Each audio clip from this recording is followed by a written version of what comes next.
Hi. Hi, everyone. Welcome to Physics 59th meeting. Today is the 5th of December. It's the first Wednesday of the month.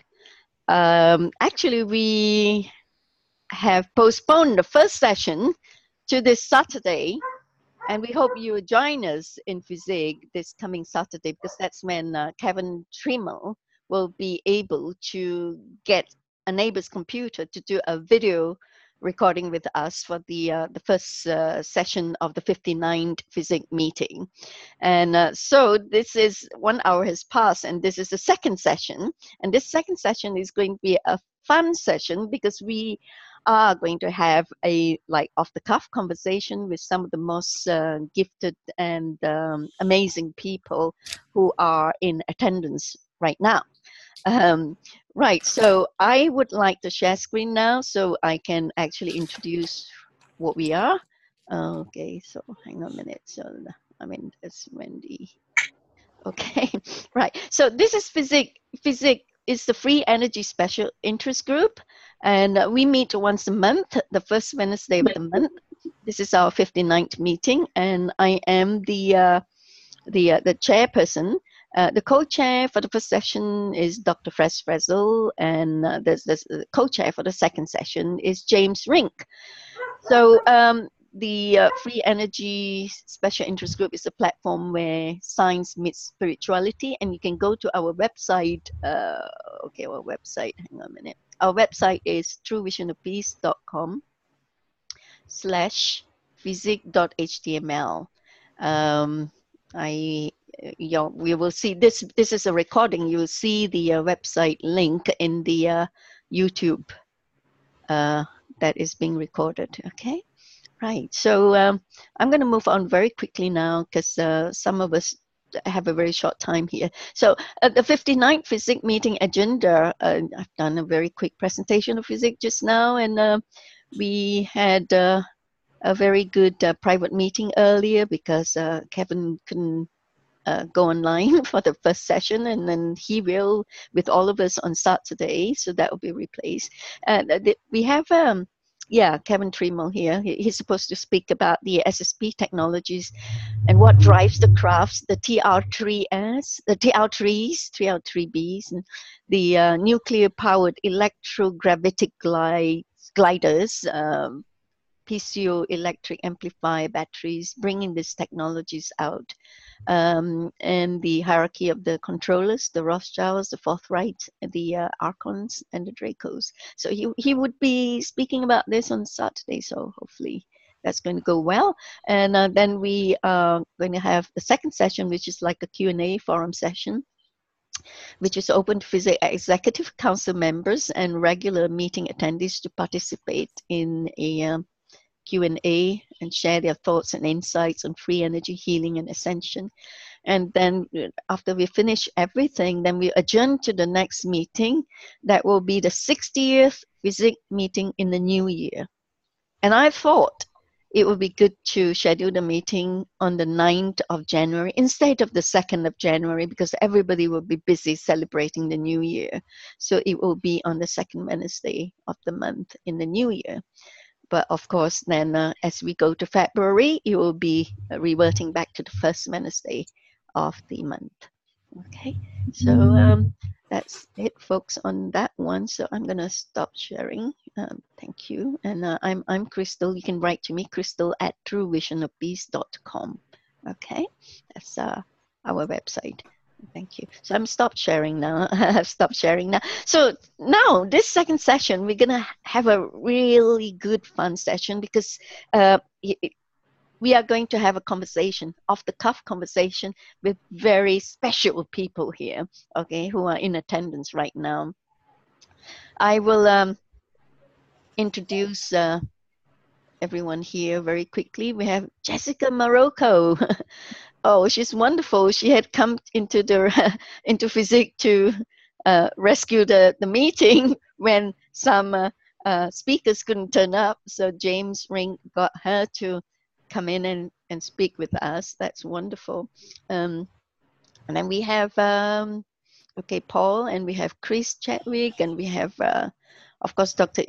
Elizabeth Donovan, and we have Christian Lettner, we have Dr. Fresel here, and we have Tricia Juarez, and we have, of course, James Rink, the co-chair for this session.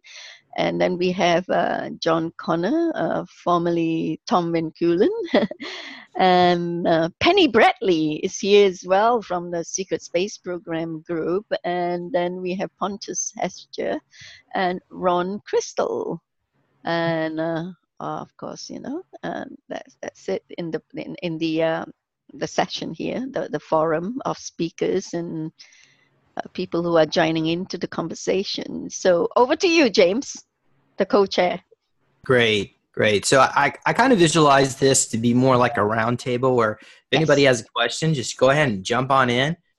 So what I did is I'm going to just start off with, since I know Penny and Jessica are well versed in the Nazi aspect of the secret space program, I thought we should maybe talk a little bit about the Fifth Reich. Because I know Kevin was going to talk about the Fourth Reich, but is there a Fifth Reich, and could somebody please explain what that is? Oh, James, before somebody explains what it is, to your question, would you introduce Jessica? Jessica has been a speaker at FESIG some time back. Yeah, it's quite a while back. Yeah. Whereas Penny is quite recent. So would you introduce Jessica a little?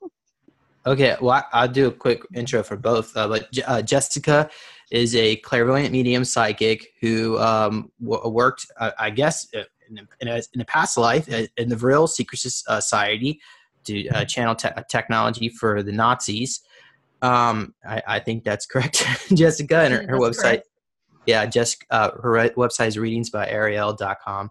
And Penny was in the Dark Fleet, and I'm knocked off, and I'm going to say that right, but which is a offshoot of the Nazi groups that got technology from the extraterrestrials, and they set up bases on Mars and the Moon. And then, of course, our government tried to infiltrate them around the 1950s with their dealings, and instead they got taken over by the MIEC, Military Industrial Extraterrestrial Complex.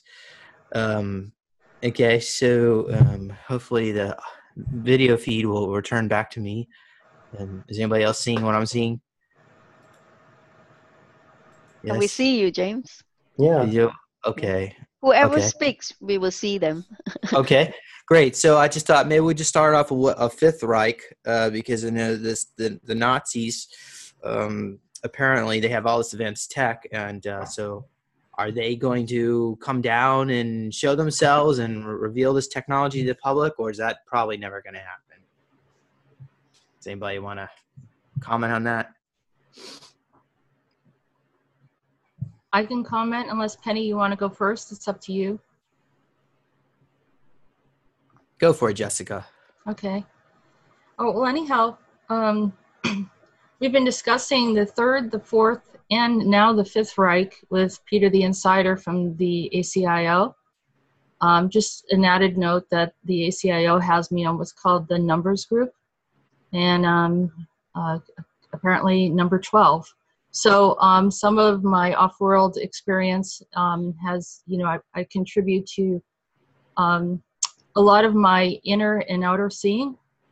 And during the process of interacting with Peter the Insider, a lot of my visions and communications correlate with some of the information that they already have documented with the ACIO. And so most recently, he mentioned the Fifth Reich, and I had mentioned to him that I've been seeing these gentlemen showing up in various locations on the planet that I have seen, things happening and observing what is going on in these various locations. And at that point, I was seeing these men. Now, I have seen the Third Reich.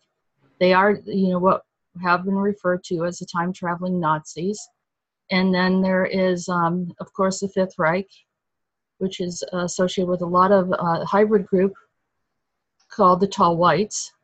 And then that's the Fourth Reich. The Fifth Reich is another group that were probably originally with the Third group, but may not be. They could be from off-world overseeing everything.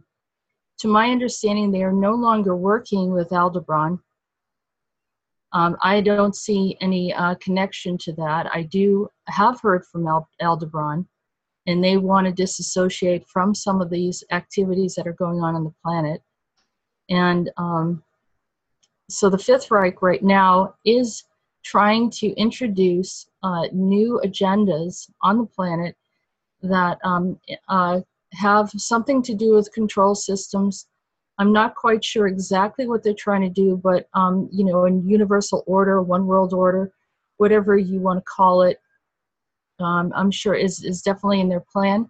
And we can see from evidence of what's happening on the Earth right now that their presence has created an environment for these events to be occurring in conflict.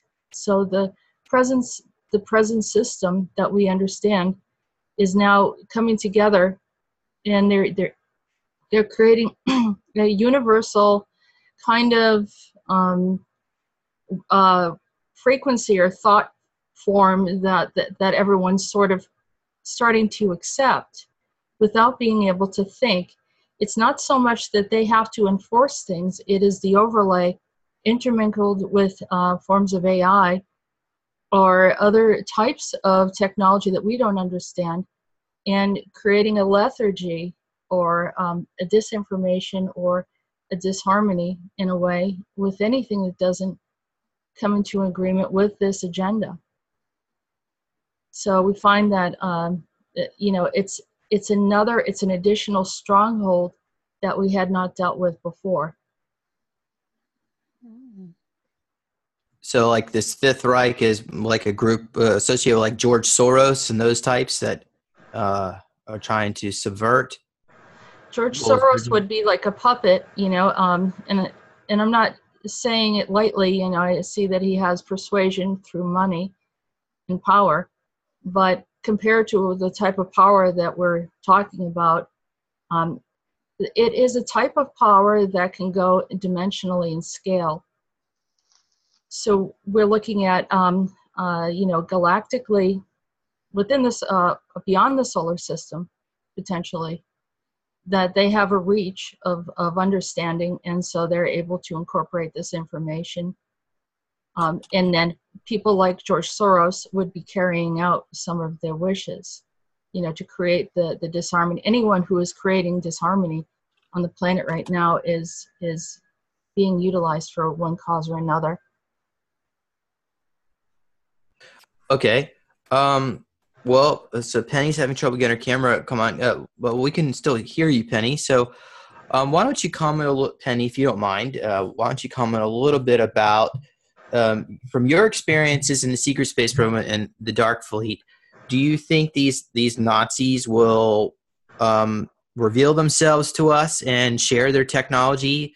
Do you think there's maybe a splinter group that doesn't like what's being done? Maybe they actually care about seeing our well-being improve? Well, from my memories, they're not a Nazi group. They're just Germans. Oh, Penny, sorry to interrupt. I think you had your camera turned off. That's why we can't see you. If you can turn it on. My camera won't turn on. I could do whatever I wanted until you guys decided I needed to talk, and now it's okay. It's okay, Penny. Go on. You're lucky I have sound. Yeah, I know. I should have taken that sound option from Kevin earlier. I got booted twice and had to actually go back to my email and start over to come back. Sorry. Oh, I didn't know that. Yeah, I didn't. No, my experience working with the Germans in their program was that they are not Nazis. They still have the SS, but they were a religious group that followed Black Sun, which in German is Schwarze Sonne. That's where the SS comes from. And the faction that I was in, they were just Germans. You know, Teutonic warrior Germans. They were not Nazis. And real group? I was in Nachtwaffen. Nachtwaffen. Thank you. So the entire culture is called Das Bundes. But the program I was in was Nachtwaffen. And we're just Germans out there and people who work with Germans. And I was 9 when I was taken to them. And so my person there is considered German, even though I have a Jewish grandmother. That's why I know they're not Nazis. I had a Jewish grandmother and I was an officer. If they were Nazis, that would not have happened.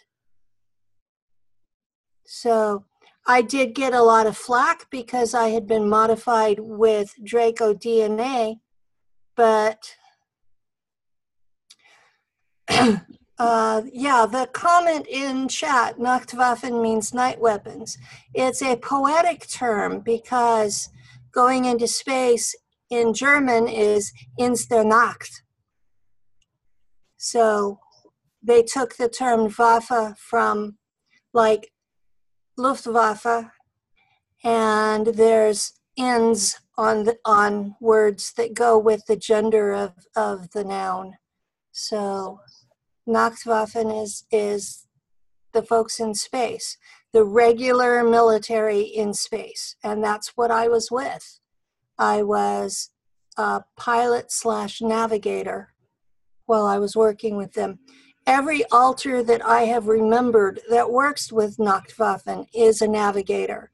So this is what they used me for. And they're not Nazis, and people need to get past Iron Skies, because that was fiction.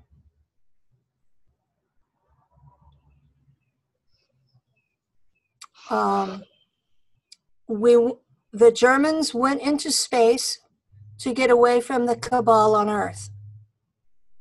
And they did what they thought at the time that they had to do to be able to pull it off.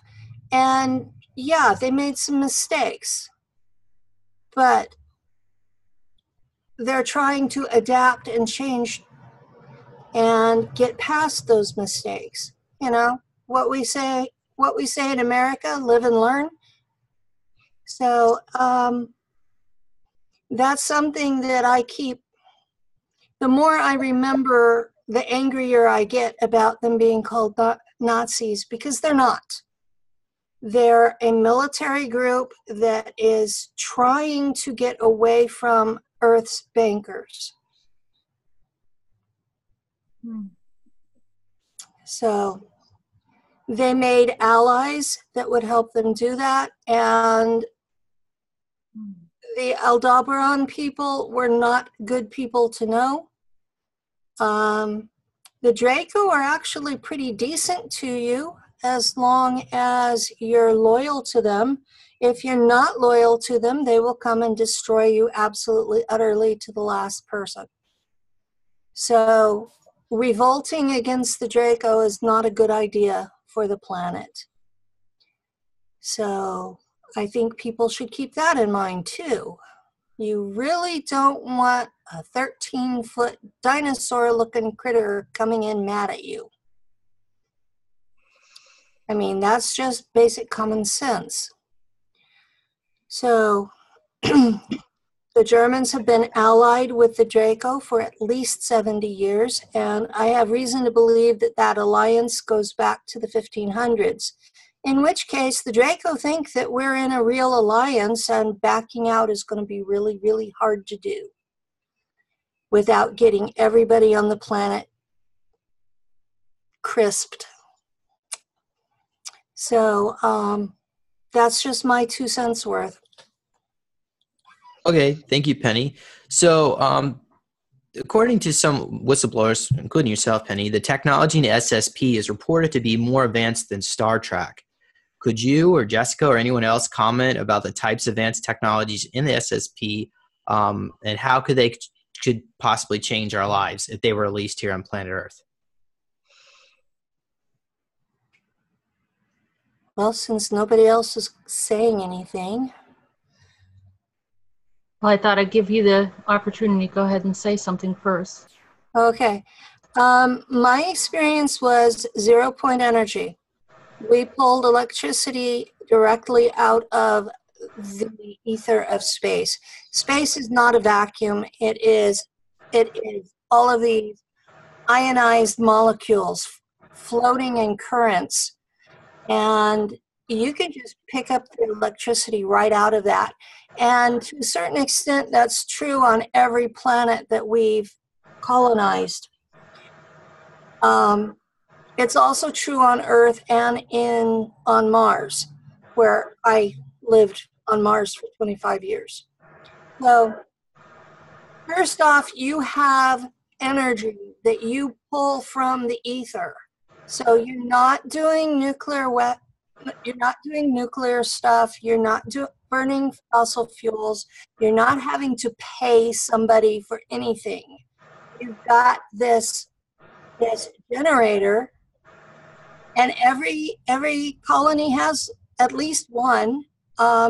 Most family groups, and it's not a nuclear family like we have on Earth. It's a coordinated group of about 10 families, and they can share one. And so you have all the energy that you need for anything without paying for it. So that's a complete different economic approach in the first place. Then you have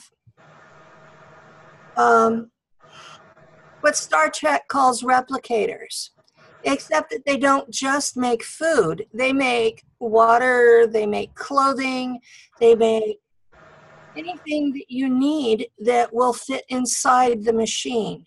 But it's more like 3D printing at the stage that I remember it there. And there are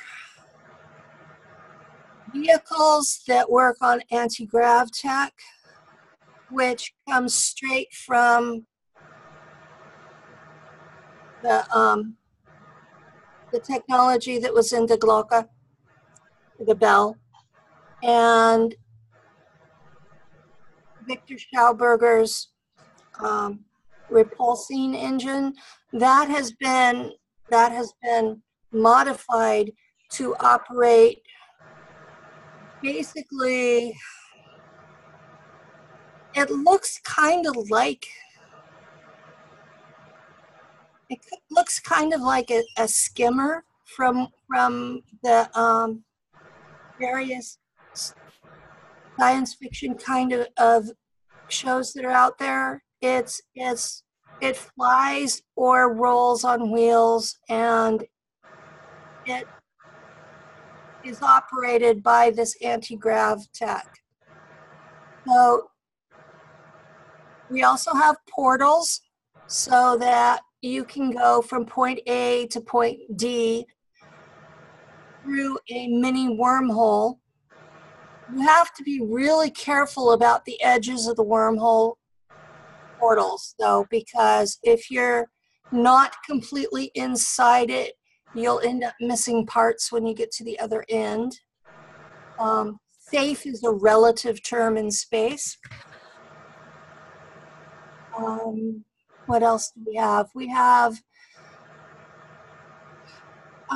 Elena calls them smart space suits, that they recycle your body waste, and you only have to eat like every 6 weeks while you're wearing one, which means that you can do whatever you need to do and not worry about body needs. This was a military application. Almost everybody there is quote unquote enhanced, which means that they have chips and they have they have modifications. And some of these modifications are pretty horrific looking from Earth standards, and others are not so bad. There's kind of a fad involved with body modifications related to the enhancements, changing skin color or texture so that a mammal can look like a reptilian. Or these things are permanent unless you go through the holographic beds like Randy's been talking about, or if you go through the regeneration takes like Nachtwaffen uses. And Nachtwaffen uses them because they work and they can bring people back from the dead. And apparently the American-based programs are afraid of them because the gel is based on black goo. What else do we have? We have ships that are as big as the state of Texas. They were constructed in space. They go through a portal in the sun that pops them into the neighborhood of Vega. And then there's a whole series of these portals in stars that go through the entire arm of the galaxy. And actually, they probably go outside the arm of the galaxy because it's leftover builder race tech. And we have weapons that can destroy a planet not even inside their solar system, completely outside the solar system, that they're for them. We don't even have to be orbiting their star to be able to destroy their world. And we got that from the Draco. So I know that the Draco are capable of destroying planets because I've watched them do it.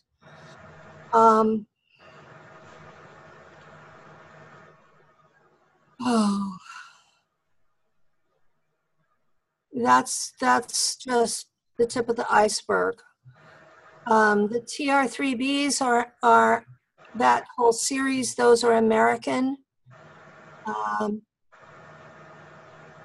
The Solar Warden program was designed to be a rebellion against the German Das Bundes.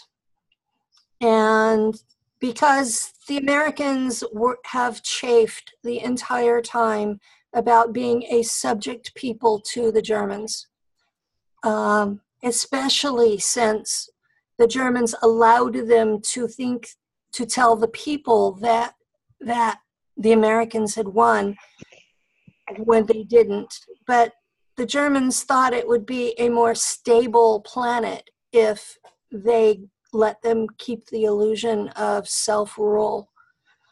And in Das Bundes, local colonies have a form of democracy where they elect their own people, but the entire culture is a military dictatorship. So, I mean, they're a relatively benevolent military dictatorship. They don't mess with the local colonies unless they're getting out of line. They try to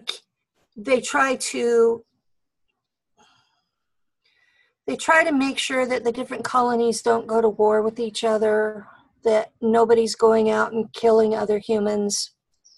So they're trying to have a legitimate out there, not just, oh, we're out there to kill ETs. it's a lot more rational than that. But the folks in the SS, because the black goo takes their emotions and their empathy, they're pretty much like Star Trek describes the Vulcans. And Star Trek describes Nachtwaffen as the Romulans. And they describe the Draco as the Klingons. And they make themselves the hero of the story when really they're the ones that are in rebellion.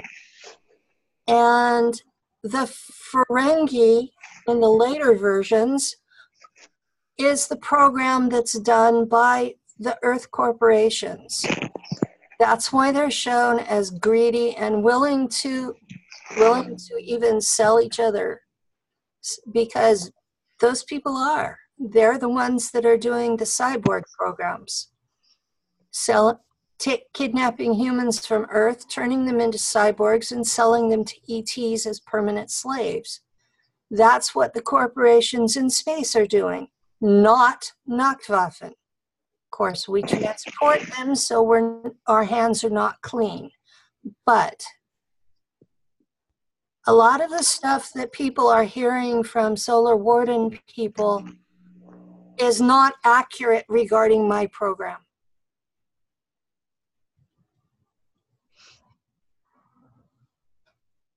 Can I? Oh, wait. Yeah, go ahead, Jessica. Yeah, I just wanted to make sure that we have clarity regarding some of the information that I'm providing. And regarding the German people, I have a lot of good, dear friends that are German, Austrian, and so forth. So I just want to have some clarity and specify that there's a difference from what I'm talking about. We're talking about an advanced group that very likely are hybridized or even 100% extraterrestrial that have manifested. They're not. This is what I'm talking about, Penny, if you wouldn't mind. Let me explain, please. So I'm not talking about your group in particular. You can explain about your group, but I am telling people what I know and who I have interacted with. And so I have been working with the Alien Contact Group and have verification for the information that I have. That doesn't mean that any other group doesn't have their perspective and point of view, but I have mine as well. So essentially, some of the stuff that I'm referring to may or may not be human in form. And they are coming in as a certain perspective. There are good and bad in all groups. And so it's good to identify that. It's good we can learn from some of these mini groups. Regarding Aldebaran, I have found that they have a lot of information, but like many extraterrestrials that have given us advanced technology and knowledge, they give it to us, and then unfortunately, the information falls in the wrong hands and then utilized as weapons or something that's contrary to what it was supposed to be for. So when the technology comes in, such as the free energy and some of the other things that we need right now on the planet, we desperately need. We've been fracking, we've been doing all sorts of things to our planet. Of course, most of us don't have a decision in this. This has been going on. And for whatever reason, because people think that we're battling against humans, on many occasions, these are ET groups that are actually battling on other dimensions, and it is affecting us. So, we can point fingers and say it's the corporations, and it probably is. Corporations are doing some really horrible things. Not only are they bringing cyborgs, which I agree with Penny, but also androids. These are not even from our timeline. There's a lot of things happening here that shouldn't be happening. And as a people, as a human race, we are the ones who are supposed to be calling the shots and having the sovereignty and making the decisions. Each one of these groups has their own agenda. They feel like some of them feel like they've contributed to the work that we've done here on the planet. And they all want to contribute. But there are some that can be hostile and some of that are benevolent. But surely the German people are a very kind, wonderful group of people, and that that's something that I would defend right to the end. Regarding technology, the technology is much of what Penny described. However, there's much more, there's other tiers of it that are much more advanced. They don't even need, they can create matter out of nothing. They can do all sorts of things that are highly advanced. And I have seen even the Third Reich time travel in a way without devices that we understand, very simply. I've seen them in our timeline. I've seen them travel, even having, you know, going through apartment, like high-rise buildings in New York City. This has been going on. I've had visions. I've communicated. They see me. I see them. We have many different, the other more advanced ones are, you know, some of them are in Antarctica, but some of them are off-world, and then they can easily shift off dimension, by the way. So they can literally have a presence here, but we don't see them, but they can see us. And so you can actually create an overlay, or a ship could actually be in a space, and you wouldn't really fully know it. But you'd feel like some kind of oddness, or, you know, some kind of energy shift for those people that are empathic or sensitive. And so we have those sacred sites. Very often there are ships and crafts right there. You walk right through them. And dimensionally, they're completely, you know, slightly off dimension, or, you know, multiple layers of it.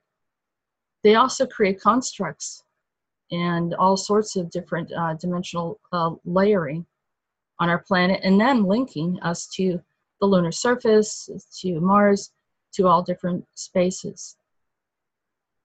So as far as technology, whatever the ETs are able to do, you know, we have some of our corporations are accessing these types of abilities. I say abilities because it feels, from my perspective and what I've been seeing, it's less actual structures, tools, devices. It's something else that they're actually doing, initiating. Now, there have been hybridizations with humans, and then combined hybridization between the two, more than one species, and some of these species are multiple hybrids, all in one. And so their abilities have a different type of range that they didn't typically have in the past. So I guess, you know, if I thought about more, I kind of jumped into this interview, kind of short notice, but, you know, I could give you more explanation. Thank you so much, Jessica. I mean, it's really fascinating information, and this is really part of disclosure.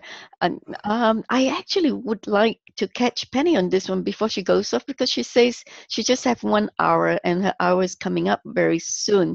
Penny, you have come up with a diagram, because we are talking about the hierarchies of the ETs and the controllers, okay? And I understand that you had come up with, if I share screen, you have come up with a diagram. Is this what you came up with, Penny? The hierarchy of the controllers, the Dracos, the Greys, reptiles. This is not a hierarchy. This is just the group that I admin with others on Facebook. This is what we have found through our sharing of memories. This is what we have found is what's out there. We do see the link from this diagram, yeah? I mean, the librarians group. The yellow layer are the ETs, the basic ones. The Draco, the Greys, other reptilians that are not Draco, the tall whites and Nordics, and they are from several worlds, and the Jahami.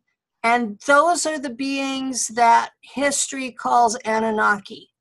Those are the human-looking ones, the ones that look like 7 to 9 foot tall Vikings.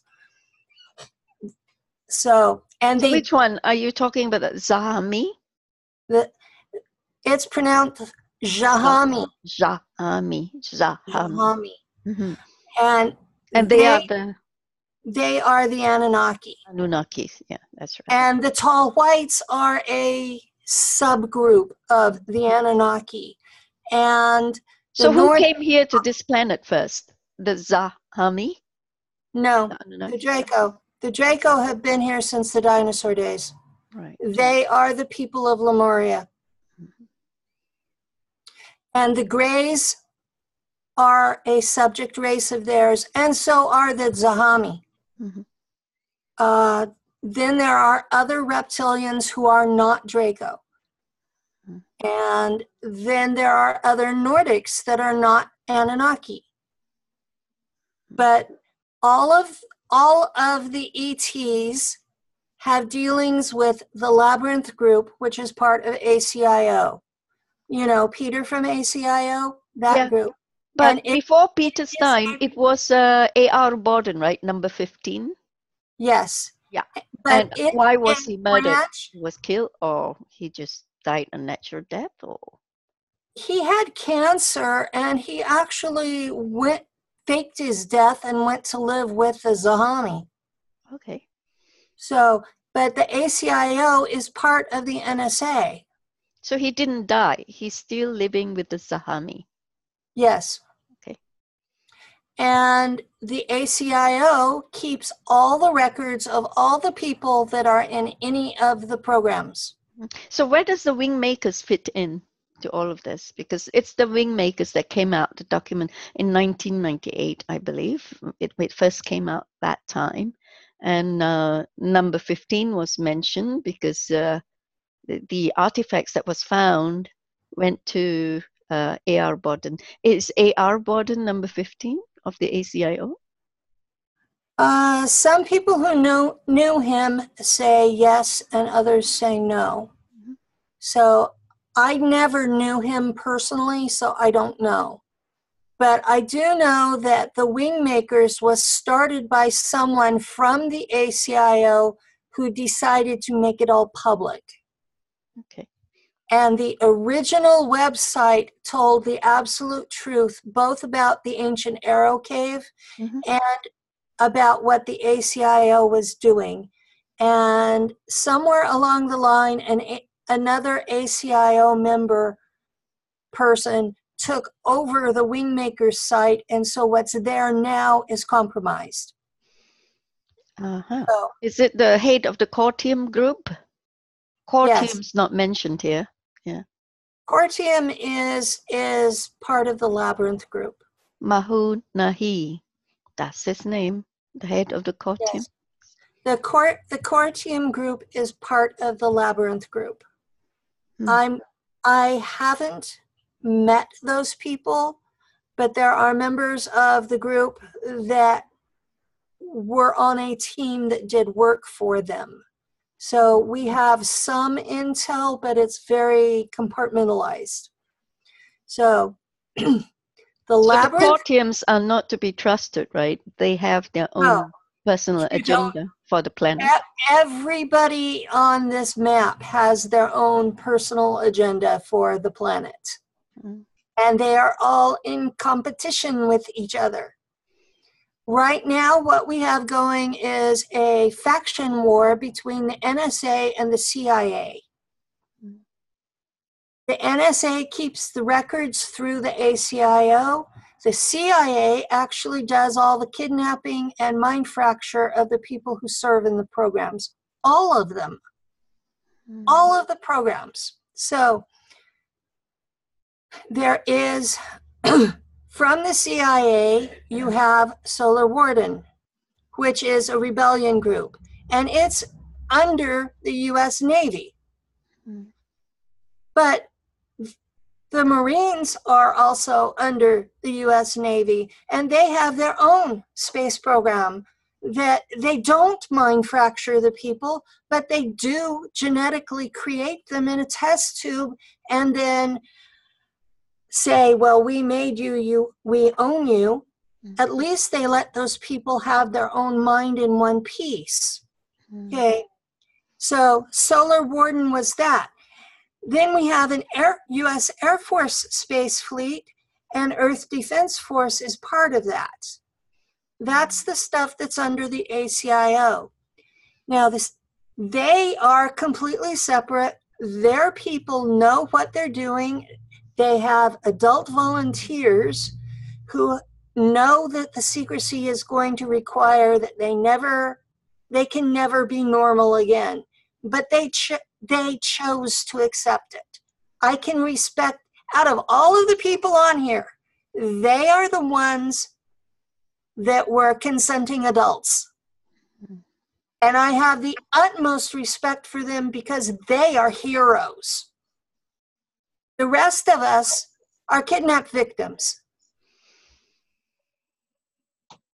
And that's as clear and straight and blunt as I can put it. The rest of us are kidnapped victims.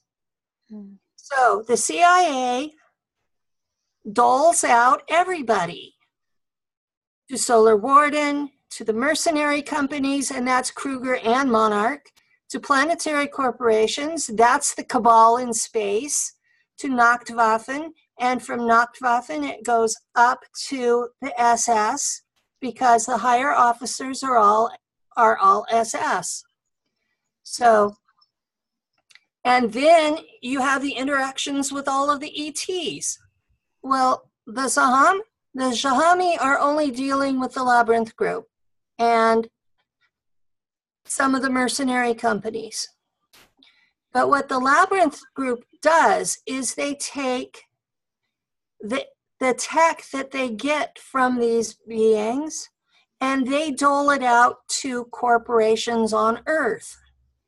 They're not paying for this. They're not paying for research and development. They're being given a gift.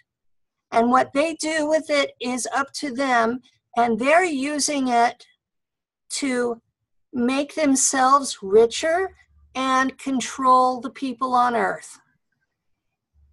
They don't want us, normal 3D on Earth people to have the tech.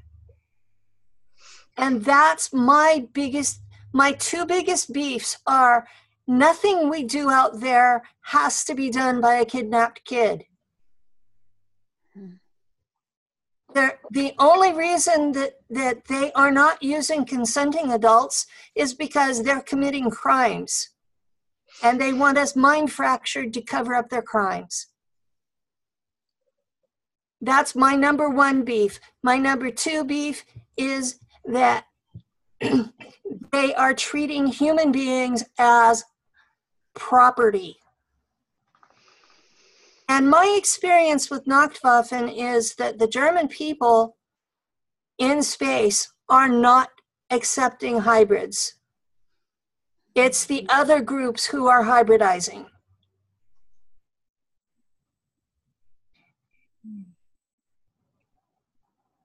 So I wasn't a hybrid, I was a mod. I had just enough DNA added to me to give me the psi abilities that they wanted. And they called me a misgeburt in space. Because of the mod. Not because my grandmother was Jewish, not because I'm mixed race, but because I have modifications in my DNA that make me not standard human. And they do not allow you to interbreed with them if you are not standard human. Well, Penny, yeah, with Captain Randy Cramer coming into the mission of bringing the holographic cellular regeneration medical bits to the fore, to fruition, hopefully that's going to bring you back to the original cellular blueprint of your original genetic DNA? No. No? They can't, because they have to have a sample of your original genetic DNA to do that, and there isn't one. So until I die in this body, it's modified. And I did have 3 kids on Earth, and they had a genetic disease because of my modifications. They were born with congenital adrenal hyperplasia because of my modifications. Eliza, I thought that Randy did explain. You would know it better in, telling us here now how the phase conjugation would work in bringing back the original blueprint. I think you could do that.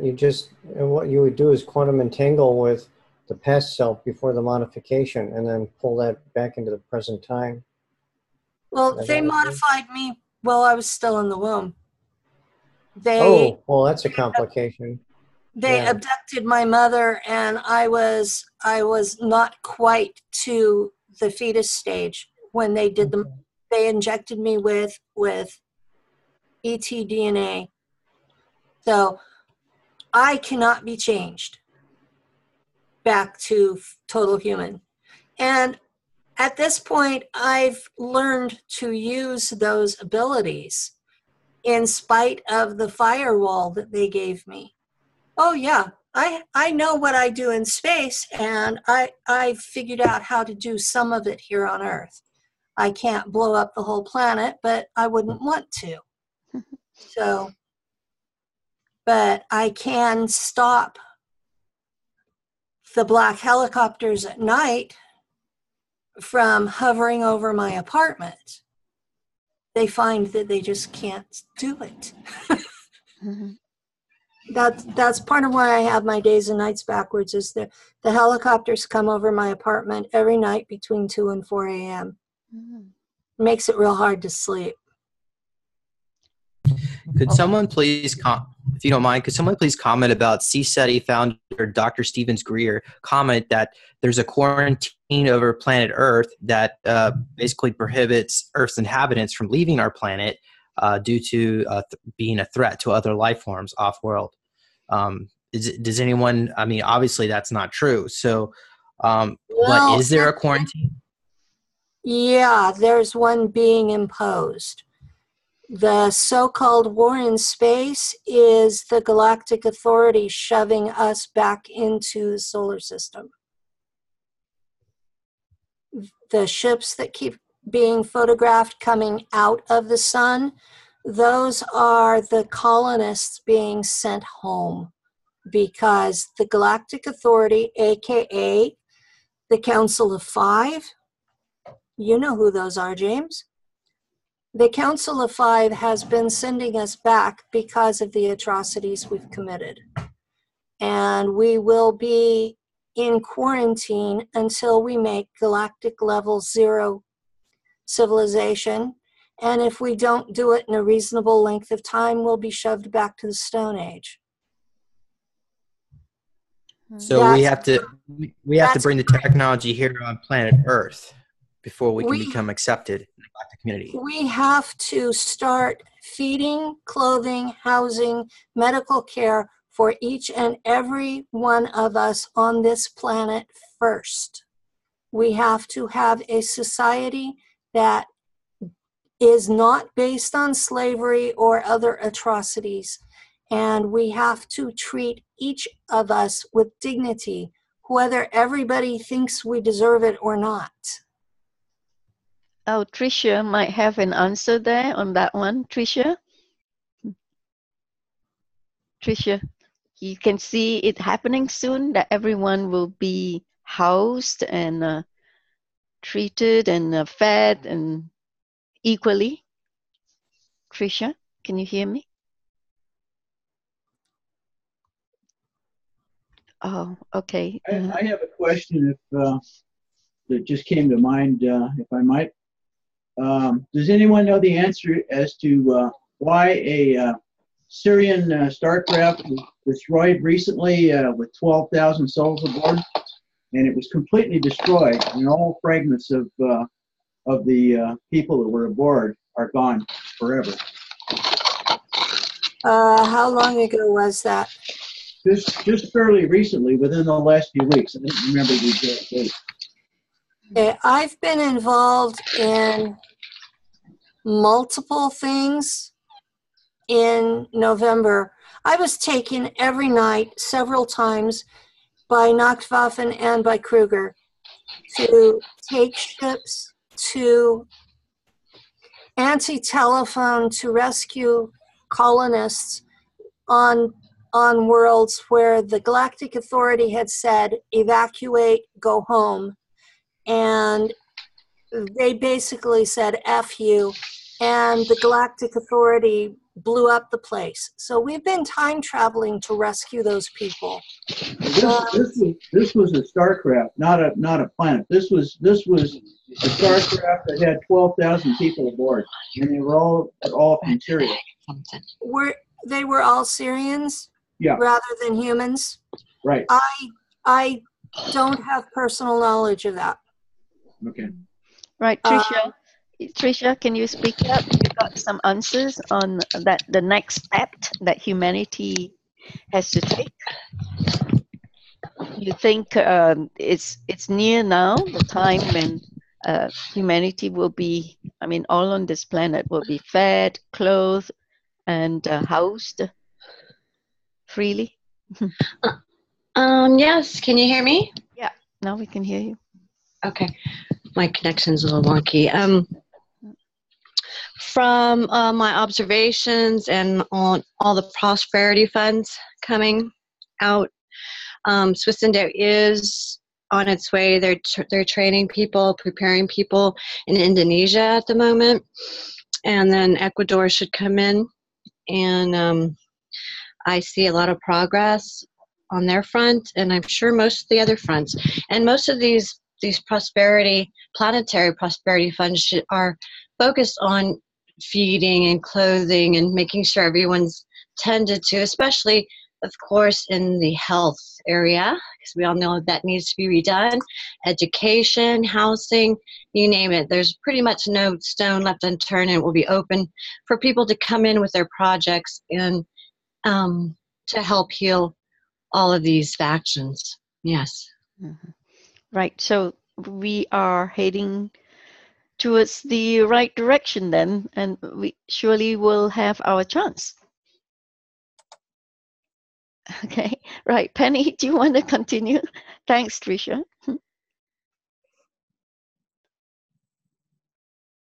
Penny, coming back to this diagram of yours, okay, coming back to the ACIO, right? I mean, when it was first, the document of the wing makers came out, and they were saying that, that the wing makers actually were our future selves from 750 years in the future.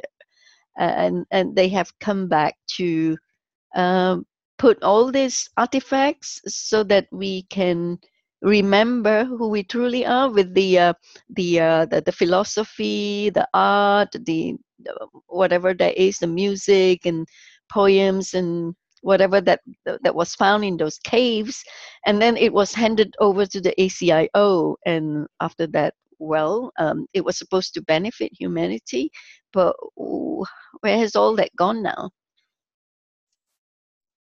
Does anyone have the answer to that? Penny, do you know what happened to that? So it was a futile attempt because it was confiscated by the wrong group. I think Penny has left. Penny has left. Oh, okay. She had to go. Oh, okay, right. Jessica, what do you think about this? I mean, you have communications with Peter Berger. Yes. Yeah, and what did he say about that? Did Peter step in when A.R. Borden, number 15, left? And was that the position that Peter has taken over in the ACIO? I'm not really sure how the hierarchy works. I've talked to Peter about it, and I'd rather not speak for him on that regard, because when I've asked him a few times, both James and I have asked him about, you know, the role that he played in he surely came in afterwards. I believe he's already was connected to them a long time while A.R. Borden was around. Yeah. Sure. I don't know. I didn't know A.R. Borden. He was number 15. They called me number 12.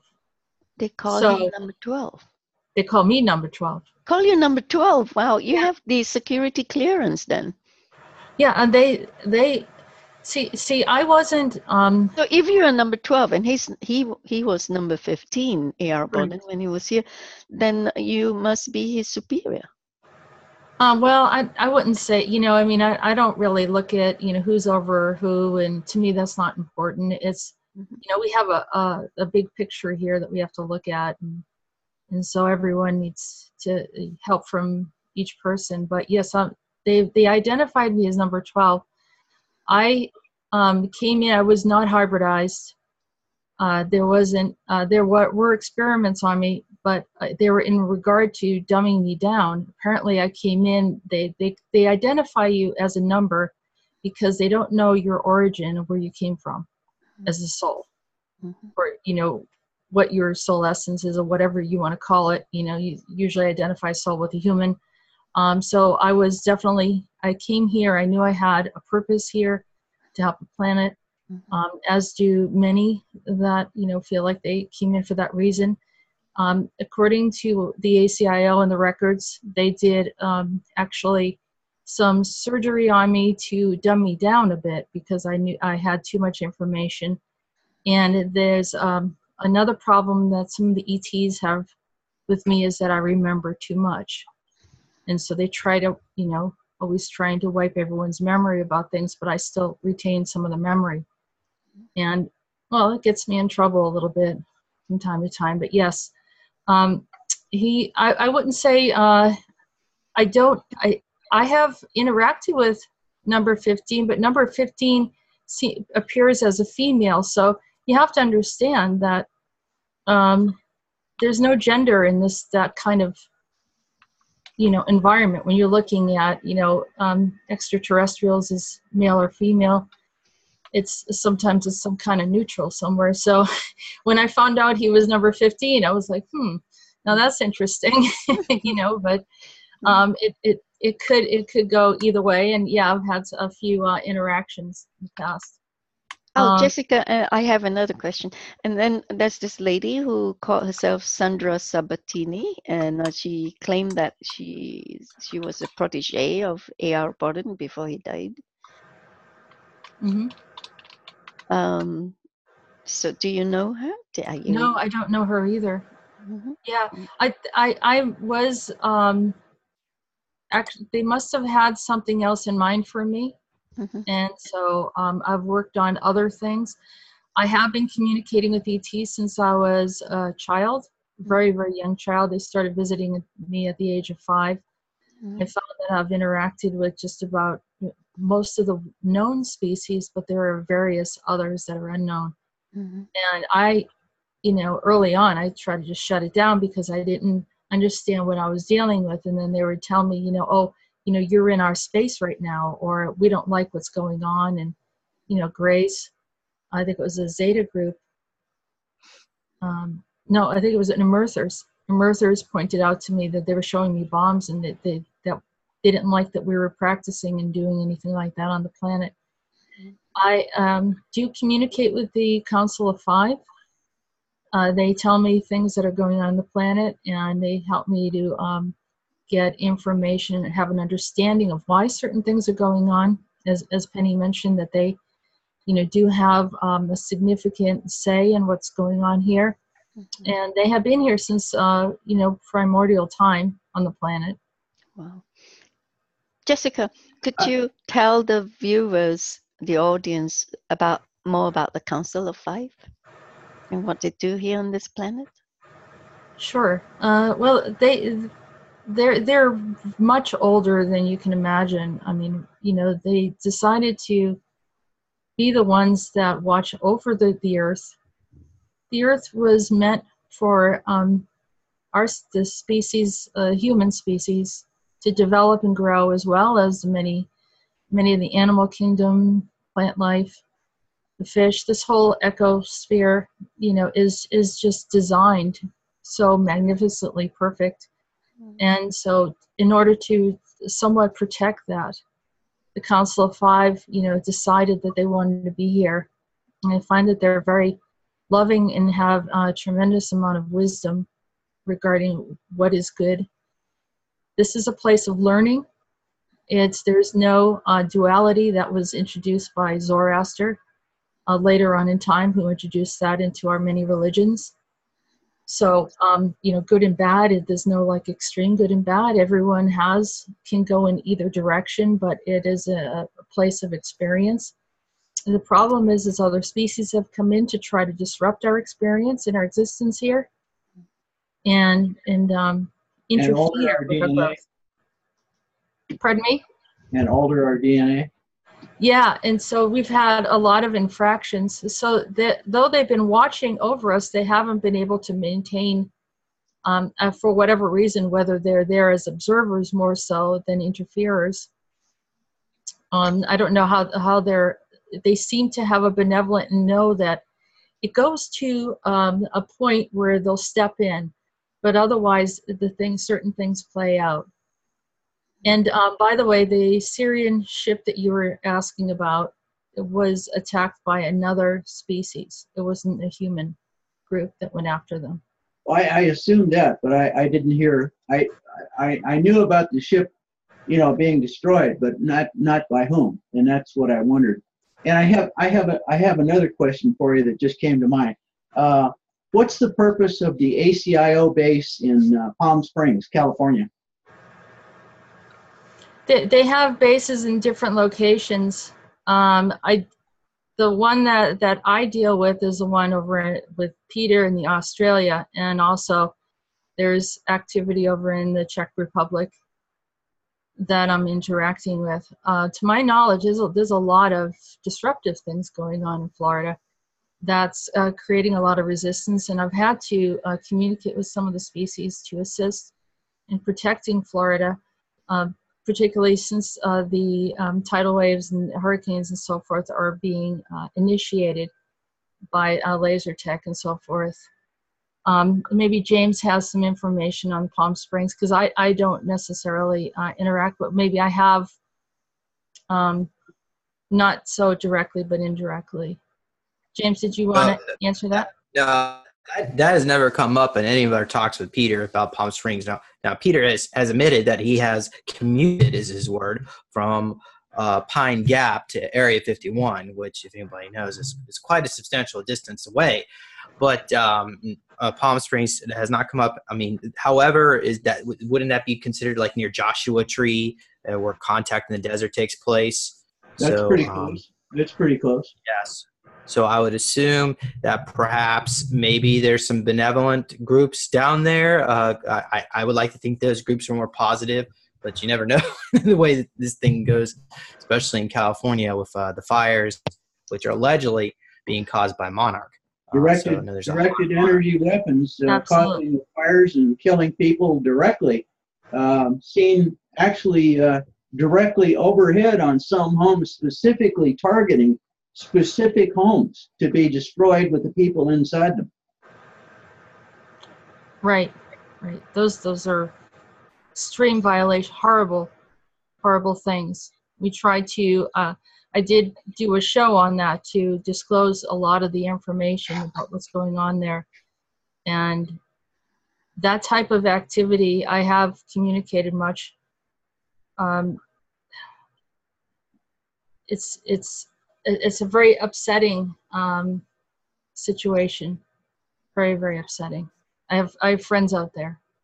And it wasn't specifically the people in Paradise or something like that. It was actually specific homes in places like Malibu, which has got a lot of retired and probably active movie stars that live there.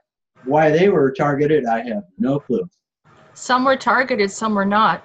Some were actually hit with lasers, and then others, their houses were hit right around them, specifically to preserve them.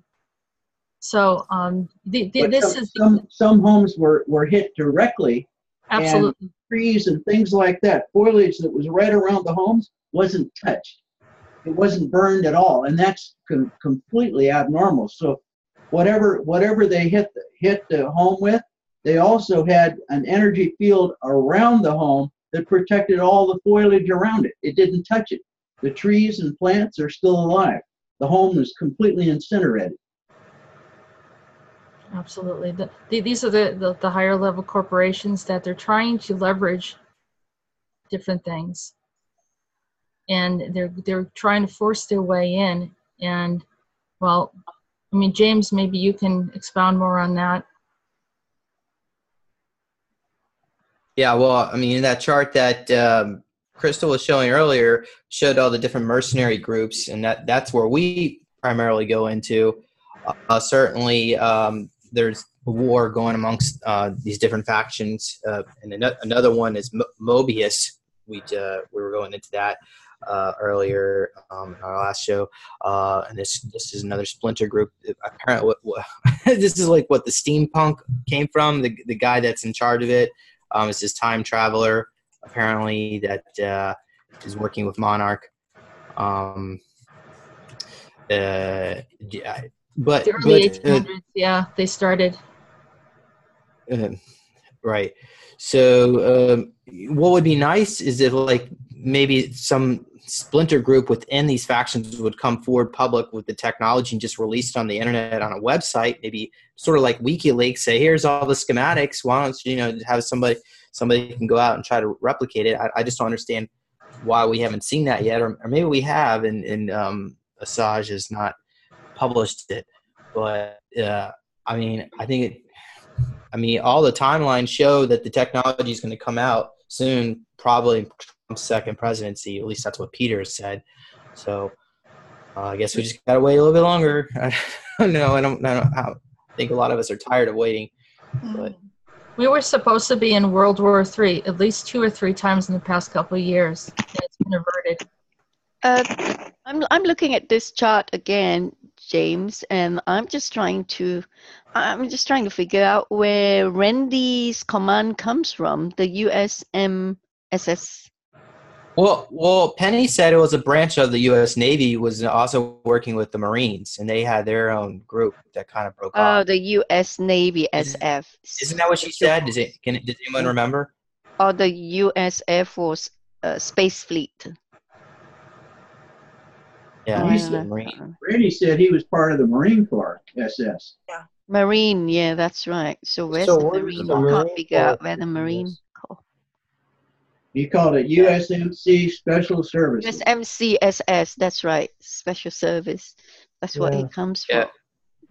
We should all get together with Penny and try to revise this chart to make it a little bit more accurate. Maybe add more or add more information. I mean, it's accurate. Just my opinion. Yeah, I mean, this is a bit too small. I can't enlarge it. You can't really see. But anyway, I lifted this from her. One thing that kind of surprised me, for an active duty guy that said he's 48 years old and he's a captain, and unless he's a Navy captain instead of a Marine captain, that's certainly not a very high rank for an officer that's 48 years old. Wouldn't you think? Because a Navy captain's the equivalent of a colonel. But a Marine captain is, an 03, just like an Army captain. Well, I mean, he's not an active duty. I don't know why he would join us now. I asked him specifically, and he said he was active duty. I said, "Are you semi-retired?" And he said, "No, I'm active duty." Huh? Really? Yeah. Where is Randy? Can we get him in here to answer these questions? I tried. Okay, Randy, where are you? Because I know in the Army, if you were 48 years old and you hadn't made field grade, which is major, 04, you'd be out. They'd boot you. You'd be gone. We are still here. I'm typing a message to him. Okay. We're talking about you, Randy. Get in here. Okay, right. I have one more question for Jessica. Jessica, you were talking about the Council of 5, okay? And yes. I just remembered the Council of 9. Okay, remember Marina Jacobi said she is talking to the Council of 9, and it's her Council of 9 gives her a lot of information about the free energy stuffs and the technology, the quantum physics and all that. And then I knew about another Council of 9, and that is by the group so-called Tom, that is like thousands of souls grouped together called Tom that has been channeled by or transmitted by Phyllis Cramer. And the book that came out is called titled the One Planet of Choice. I believe, Ron, you've read that book before, right? And that one actually, that book came out when a group of very important people sat down together in a circle in a seance, and Phyllis Cramer transmitted this information from the Council of Nine, the group so-called Tom, and then the book actually documented us the history of humanity and how the races came into being on the planet when we first settled on the planet, and how and the history of the Atlantean times, Lemurian times, and it also documented when the cataclysm came about with the satellite, the crystal satellite came crashing down on the continents because the sons of Belial and the Law of One were, like, you know, having this the struggle for power and control and all that, and then they were talking about, the Council of Nine was talking about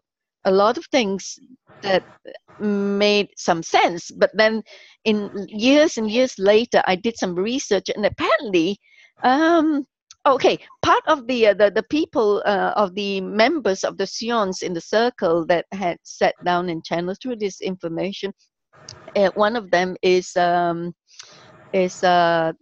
George Lucas. No, it was Gene Roddenberry. Okay, and then out came the scripts for the movie for what is it? Is it Star Trek? Yeah, Star Trek came out, you know, and all these are like disclosure movies, and now we know it is real.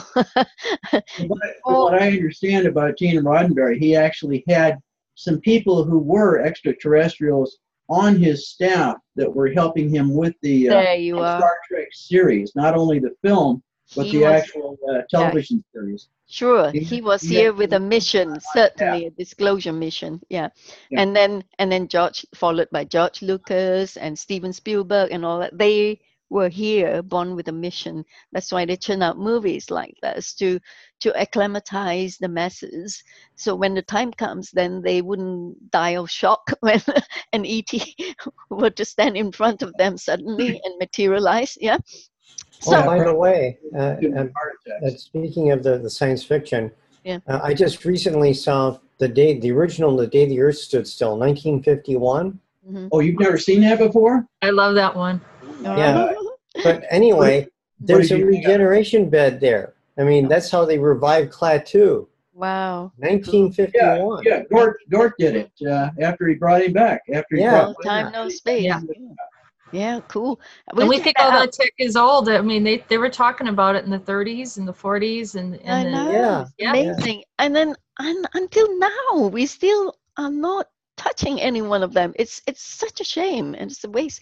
You have it, but they don't want to let us use it. Oh, what a shame. Exactly. I know, Jessica. I know. Okay, I have to continue. Okay, I'm making a point here. Okay, but when years later, when I'm digging deep into my research, I realized that this One Planet of Choice. Listen, Eliza, you read the One Planet of Choice as well, didn't you? I mean, it's actually concocted by a person by the name of Andrija Puharich. Is anybody familiar with that name?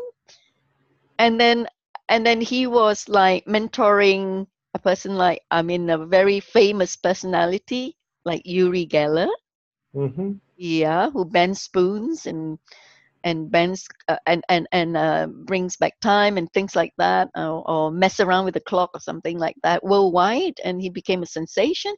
And I believe these guys, either hybrids or ETs or whatever. I mean, they have the skills, and apparently this book has been like, it is not purely the truth, because they had been manipulating some information.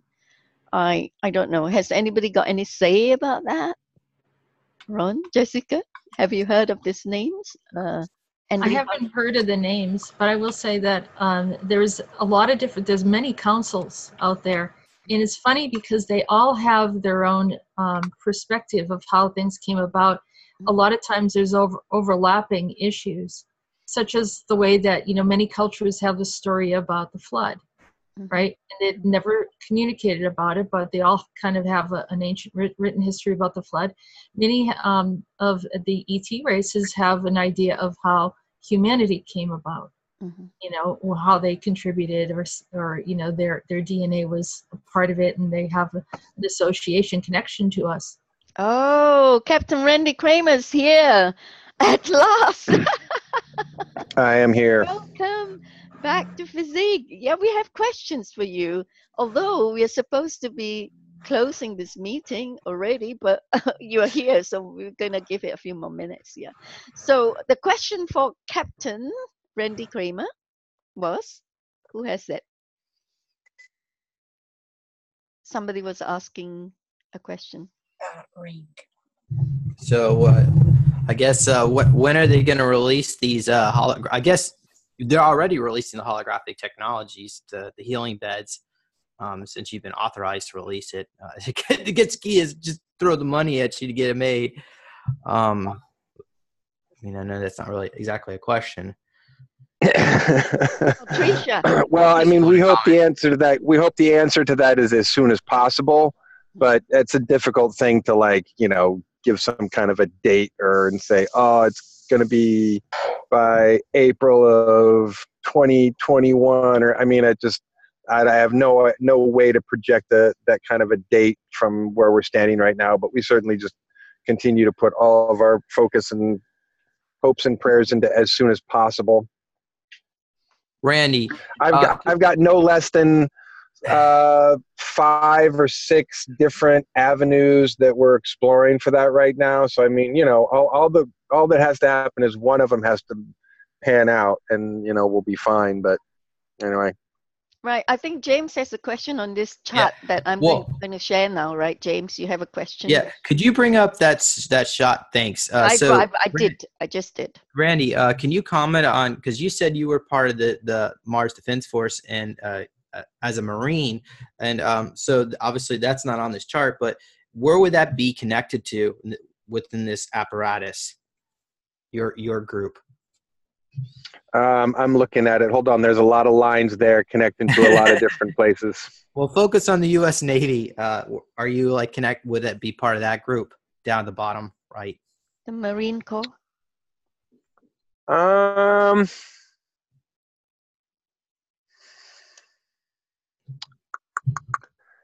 Actually, because the MDF is a contractor that's pretty much funded and organized through and administrated through the MCC and the ICC, I would have to say that you have to draw a little line off of planetary corporations to the MCC and the MDF. So that would be where the line would go from there. Under the Solar Warden? No, way over to the left where it says planetary corporations. That's where the funding for the ICC and the MCC, which is the Mars Colony Corporation, comes from. And essentially that funding is also goes to the MDF.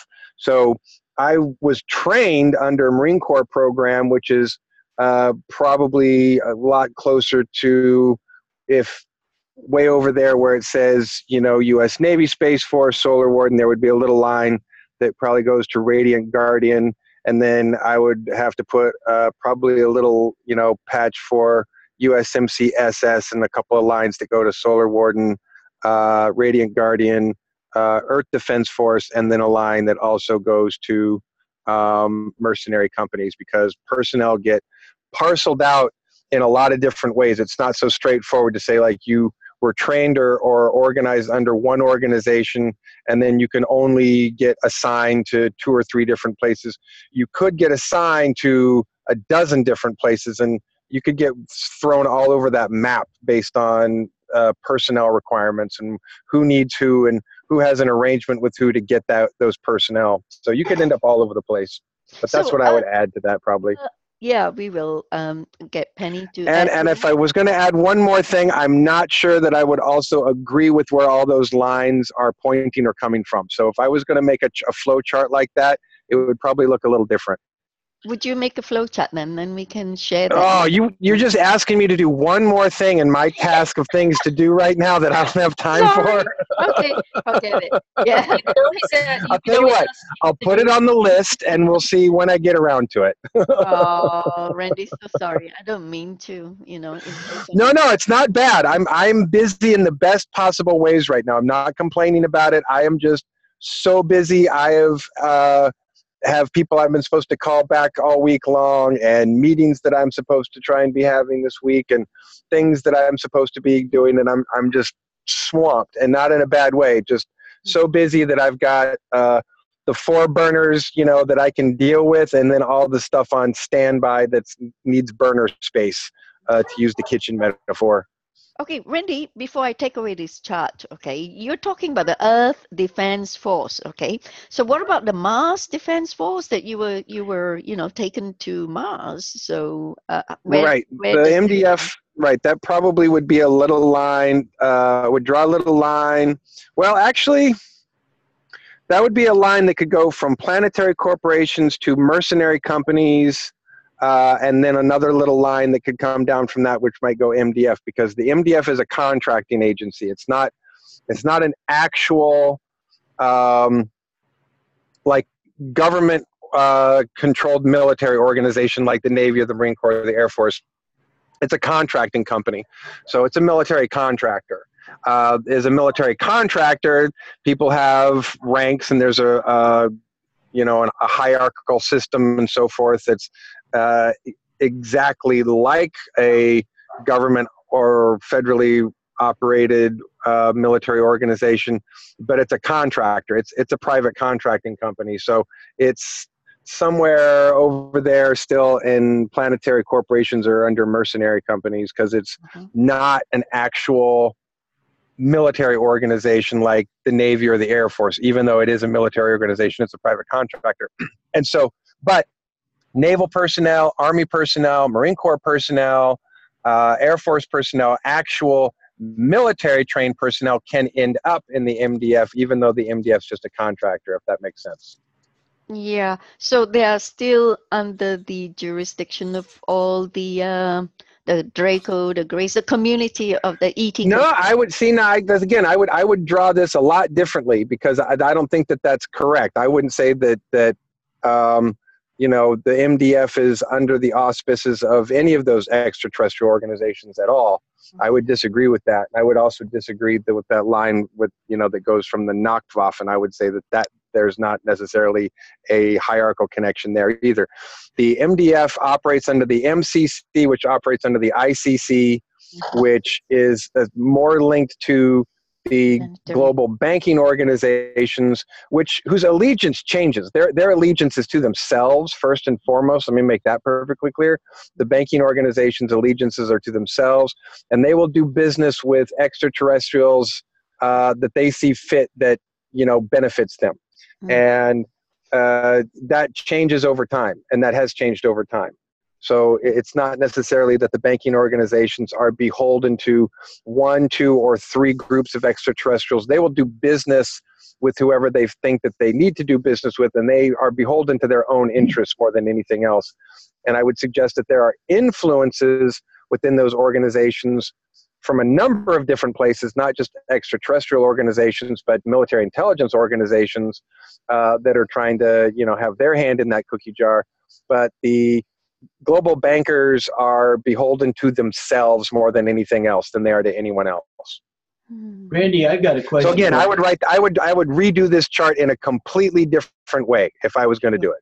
Okay, I'm going to stop sharing now because it can be. But it's not a bad chart. Whoever did it, it's not a bad chart. I would just do it differently, because I think that there's some lines that don't belong connecting to certain places and other things that aren't on that flow chart that should be on that flow chart. But that would just be me if I was going to redo that. That's Penny's chart, Randy. Yeah, Penny. Oh, Penny. Okay, yeah. No, when I saw her talk when she talked about that, and I had like 1 second to share with her, I was like, that's a pretty good flow chart, but I would make some changes to that. And she was encouraging me to go ahead and make whatever changes I would make to that. Yeah. But I haven't gotten around to it. But she and I talked about that for just 2 minutes when we were at the conference in New Mexico together. So, I respect where she gets that information, but I would just change it a little bit. So, keeping in mind, this is trying to create a flow chart on one of the most invisible apparatus in the world that we've ever known for decades. So, trying to get it completely accurate and clear is a tough shot for anybody. So, I'm not trying to criticize anybody's design of that flow chart. I would just do it different. Well, she kept saying that the CIA is bad. Well, and for the most part they are, but again, that's things change too. So many of these organizations aren't what they were 20 years ago, 30 years ago, 50 years ago. There's been a lot of changes in the last few decades, a lot of changes. I would suggest the changes that have been made in the last 2 decades alone, would rewrite some of that chart just from what's changed in the last couple of decades. So we're doing things a lot differently than we were doing 30, 40, or 50 years ago. And who we work with and who sort of tugs what strings are different because, significant changes have been made as our own military apparatus has become strong enough to, in many cases, say to certain of these species, you know what, thanks a lot for your help, but also fuck you very much for, giving us a hard time and screwing with us. And now we're telling you to back off because we have a military apparatus that can kick the crap out of you if we need to and defend our own space. You all still have to go through the CIA's awful mechanisms of the MK Ultra and all that, right? And no, not everybody does. And I can see that your US MCSS is not really entirely under the CIA, but there again, you said this needs to be tweaked. So, yeah. Randy, I've got a question for you. Yeah, sure. Are you an 03? Yes. I was going to say, you either have to be a Marine 03 or you're a Navy 06. Yes, I am a Marine 03. That is correct. Okay. That clarifies that. Okay, there you go. All right. If people who don't know what that is, those are the officer ranks. They go 01, 02, 03 and up. So 03 is captain. So for those of you who are confused by that. And what's confusing about the Navy is 06 is captain. Right, captains are colonels and colonels are captains. When it's in the Navy, so that's the part that gets a little confusing for everybody. The Navy is a little messed up that way. You're actually a colonel then, Randy. Not in. In the Marine Corps ranks, I am a captain, which is an 03.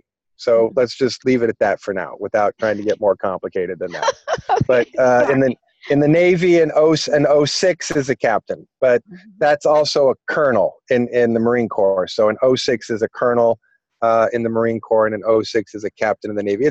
It would be easier to probably explain this if I actually showed the side-by-side charts to show like what the rank advancements are. But the Navy uses a system that's essentially based on naval tradition, where captains are the captains of the ship, and the other branches of the military use a ground force ranking system where colonels are in charge of divisions and bases and so forth. And but using the O designation is across the board. An 06 is still an 06, an 03 is still an 03, but depending on what branch they're in may depend on what you call them.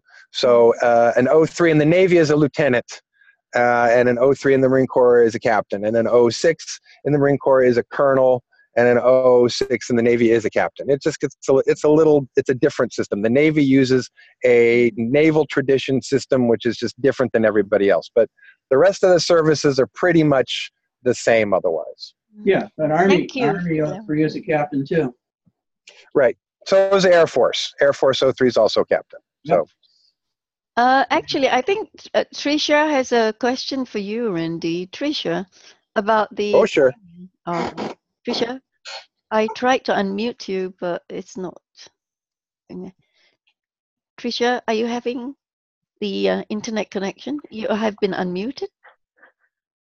Tricia, you have a question for? Yeah, I her, didn't Wendy. have a question.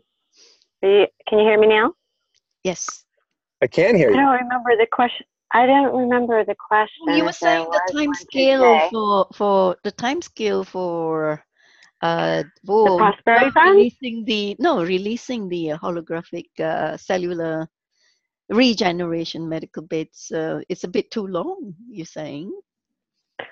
Oh, if we do the holographic beds in 10 to 20 years, you mean? Yeah, because we can't wait That's for it to come out. It has to be out as soon as possible now, if possible. Now there's so many we need to save.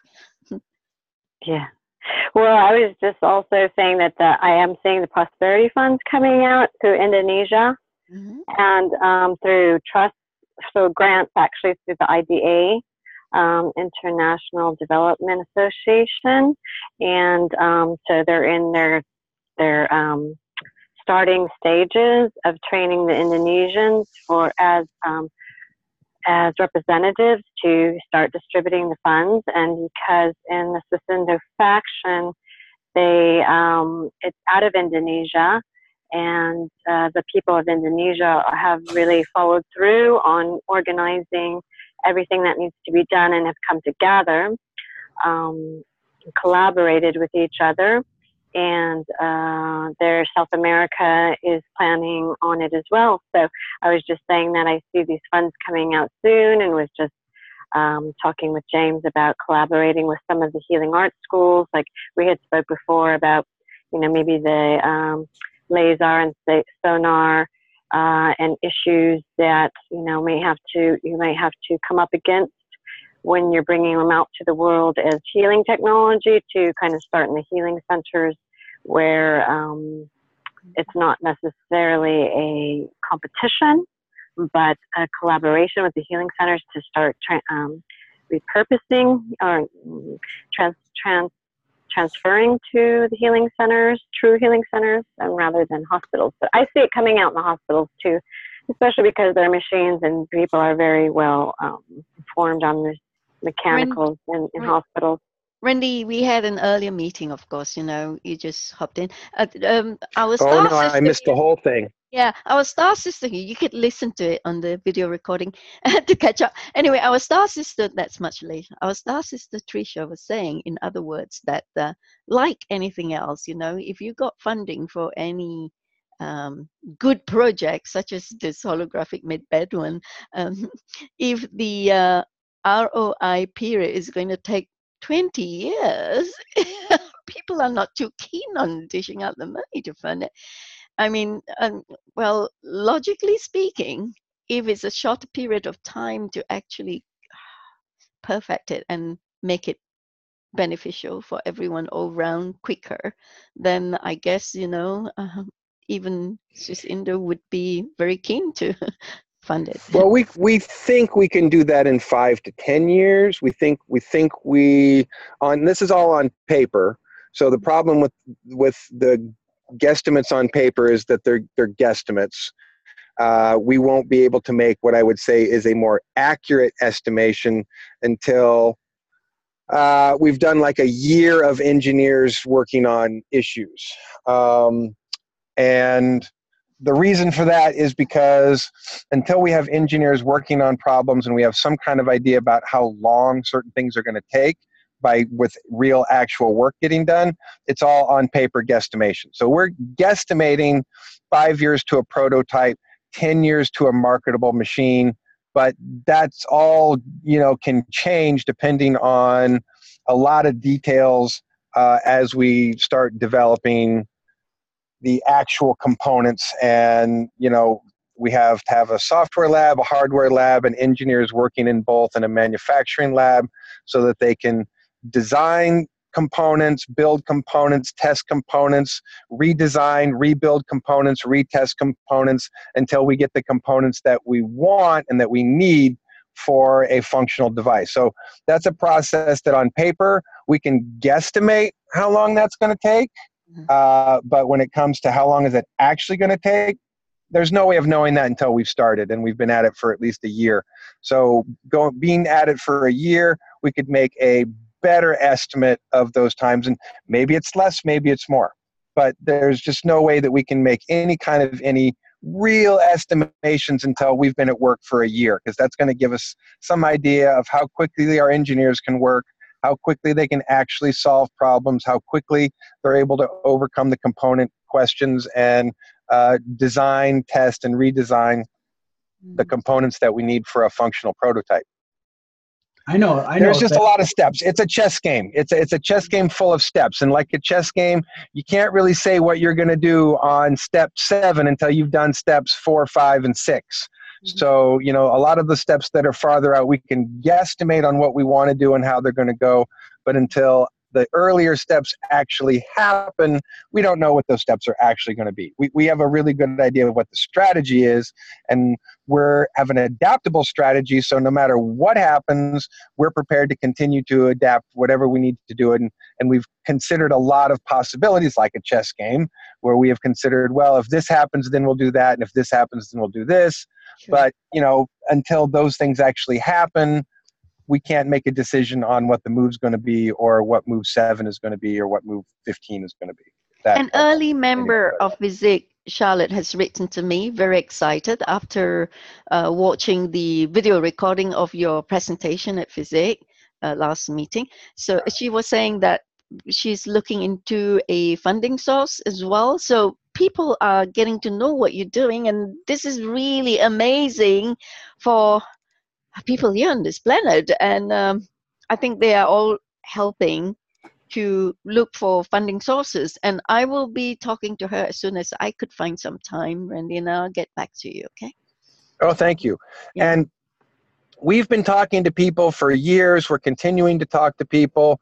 And as far as every source of potential funding is concerned, including prosperity funds or other capital investment, you know, it's all a lot of talk, blah, blah, blah, blah, blah, until we have money in accounts to do something with. And that's not trying to disparage any potential source. That's just saying, again, that's all great to talk about, but until we actually have someone who's ready to put money into an account for us, you know, it's all just conversation. That's why we need to talk. We can do our own international roadshow and raise money from the alternative investment market. AIM, alternative investment market. I know a faster way to do it, Randy. Much faster. Sure. What you got, Ron? The way to really speed things up: steal one of the machines and steal a replicator, and then you got just break them out by the thousand.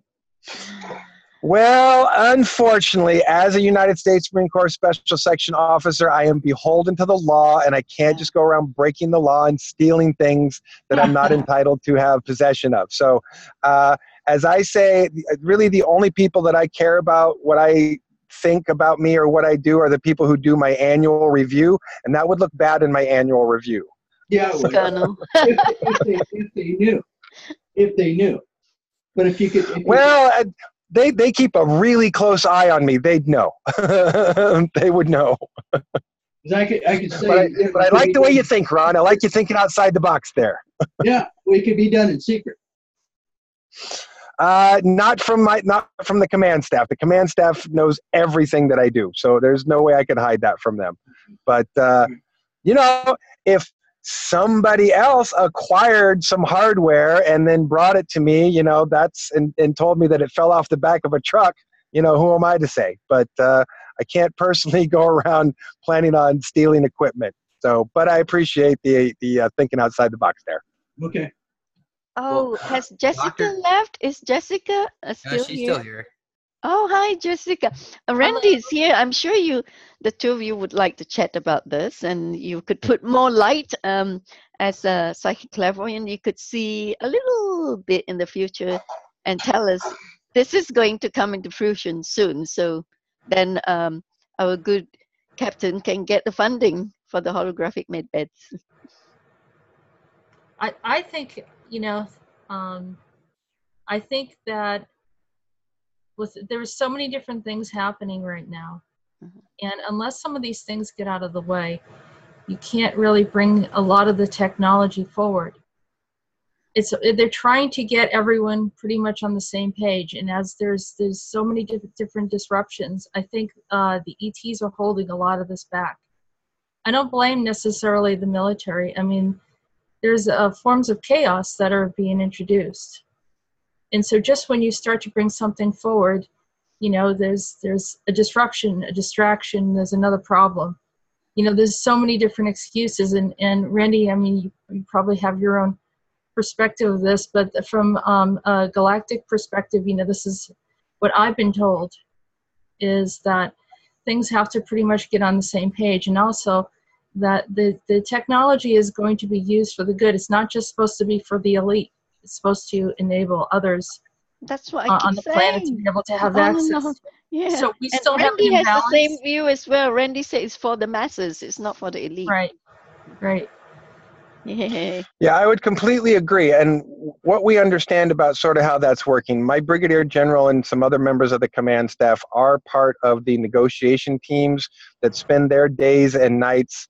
I know that he doesn't get a lot of sleep these days, or hasn't actually for the last probably 2 years from what he tells me, because they're having meetings all the time. And these are meetings around the world with state agencies, corporations, military intelligence agencies, executive departments from many different countries, legislative bodies from many different countries, who are all having these meetings on how do we get to our disclosure moment, because if we don't, we're all going to die. Essentially, that's you know, the beginning of the narrative. Everyone understands that we are now past the critical points where we can dilly-dally around, and if we don't do something soon, we're absolutely, totally screwed. So the question isn't no longer whether or not it's going to happen at these conversations. The conversations don't go around the table with someone saying, nope, we're not going to do it. We can't tell people the truth. We got to delay for another 3 decades. That is not the conversation. The conversation as it goes around the table is, well, how are we going to do this? And each individual is saying, what am I going to get out of it? And each individual organization is saying, what are we going to get out of it? And how does this negatively or positively affect us? And if they're looking at a paper in front of them that's saying, well, these are the negative impacts we're foreseeing to us or our organization or to our state organization or our people, these are the positive impacts. And everyone's dickering and bickering over those impacts because people are looking at. I thought you said the self-interest of the medical and pharmaceutical cartel has been taken care of. I wouldn't say it's been taken care of. I'd say everyone has concerns about whether or not they're going to end up being left high and dry with their dick swinging in the wind, or whether they're going to be able to thrive in the change. That's really what it is. It's a lot of fear. It's a lot of fear and anxiety about whether the change is going to bring the change that those individuals or individual groups want for themselves, or whether it's going to bring some kind of change that's going to be their undoing. And everyone's concerned about it being their undoing. So the conversations are, again, going around the table of, well, I don't want that guy to get ahead of what we're doing, and I don't want those people to get ahead of us. And there has to be balance and all of this. So it's a lot of arguing, but it's arguing with the intent of still getting to the same place. So we don't think that the question is whether or not it's going to happen. We think the question is when everybody, or when we get a majority, a solid majority. I'd say that we have about 55% of everybody in agreement, but we need closer to 75 or 80%, because you need that final 20 or 25% to have enough weight against them to simply tell them, no, look, get on board. We're doing this. Yeah. And so as long as we have this more like 55%, that's not enough of a majority at this point. So when we've got 75, 80% of everyone agreeing, okay, this is what we'll do, this is how we'll do it, then it will happen. So I would suggest that most of those arguments and concerns are coming from different people and organizations who are just concerned about getting screwed over in the change. And as long as they feel like there's something addressed so that that doesn't happen to them, then they'll agree. So we're essentially spending a lot of this time trying to go around the rooms, figuring out how you get people to say yes. So it's not a lot of, well, no, you can't have that. No, you can't have that. It's more negotiations of like, well, if we give you this, then will you say yes? Well, what if we give you this contract? Then will you say yes? Well, what if we, give you this technology to develop? Will you say yes then? Well, what if we, make an agreement between this guy and this guy and this guy? Then will you say yes? So it's a lot of conversations on how do you get enough people to say yes. Well, and it's a constant if you process. get them.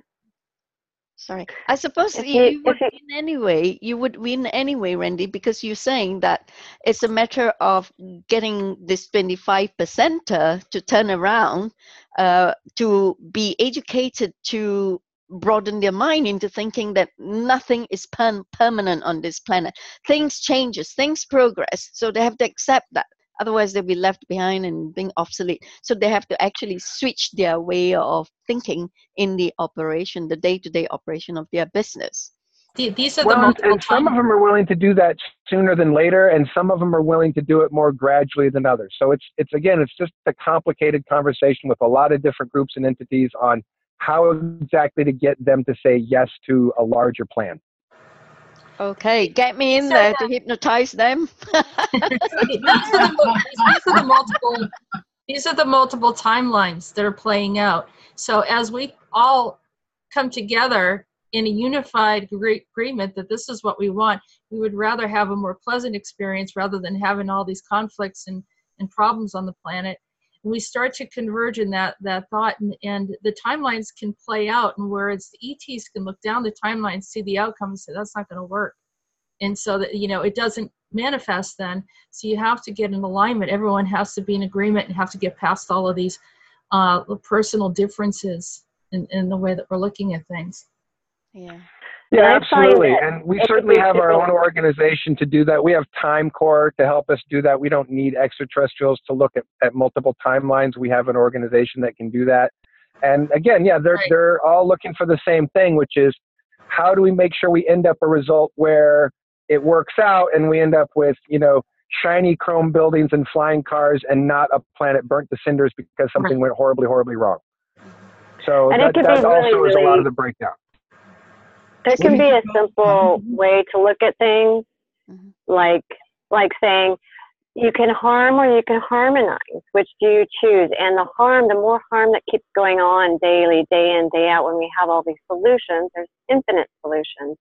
And so, you could make it really simple and just say, look, it's here, it's now, let's make the choice, because it'll flow in the way of progress for everyone in prosperity and abundance. But, if they choose to look at it that way, or if people choose to focus on it that way, it'll focus on all the prosperity and the solutions. But if you keep dragging it out while people are being harmed day in and day out, and every single faction there is to be harmed, then the people that are blocking it can, choose to help in a grand way. And then, instead of out of greed going, well, what's in it for me? They can say, well, how can I help in making this a grander thing for everyone to evolve and be in alignment, to harmonize? So we certainly try and present it that way. And the problem is the CEO personality type. And if you're familiar with the CEO personality types don't usually ask themselves the question, how can I make this better for everybody? They're almost always asking themselves, how can I make this good for me, my company, my organization, my people, my friends? So that's what we have to deal with. And we accept that you can't just change those people. We've accepted that. And so we're not trying to turn those people into incredibly enlightened beings because we don't think that that's going to happen. We think that still the best thing to do is hammer out an agreement where you get them to say yes, where a contract negotiation where you've got enough on the table that they go, yeah, okay, I can say yes to that. I won't get screwed over and we'll do okay if I do that. Okay, sure.